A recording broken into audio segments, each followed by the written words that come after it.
Pte, technical strategist at Kim Eng Securities, is with us. And as we said, here to share more of the science or perhaps the art of technical analysis. We were just talking about the Hang Seng Index. Let's talk about what kind of levels we need to be looking for here. It's been trading under 23,099 for the past 3 months or so. Where do you see the Hang Seng headed based on your analysis and the charts? The Hang Seng Index at this moment, we see classes of resistances at about 23,000 to 23,500. There are about 3 resistance at this moment. So we just need to see if the Hang Seng managed to break above the resistances at about 23,000 to 23,500, that level. If it's managed to pass that level, maybe we are looking at somewhere around 25,000 as the next resistance. Yeah.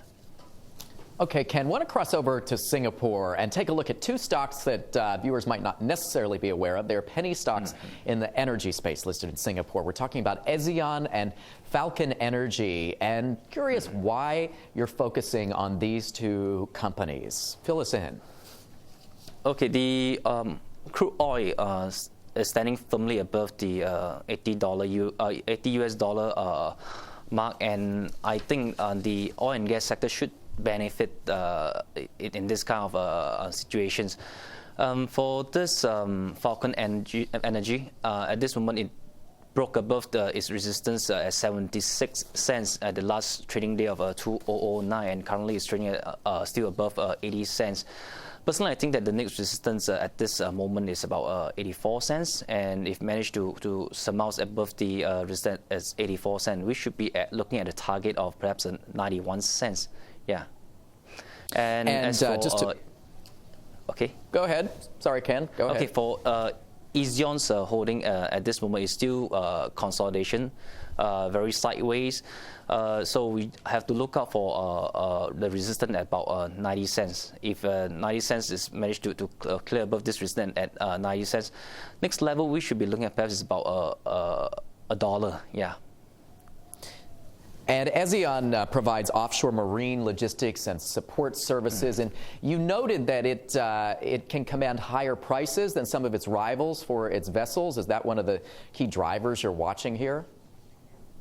Okay, for Ezion, previously was called NILEC. It's acquired NILEC via RTO with some of the asset injection going into the company. And perhaps we are looking at very robust growth in Ezion, perhaps somewhere more than 200% growth in its earning for this year.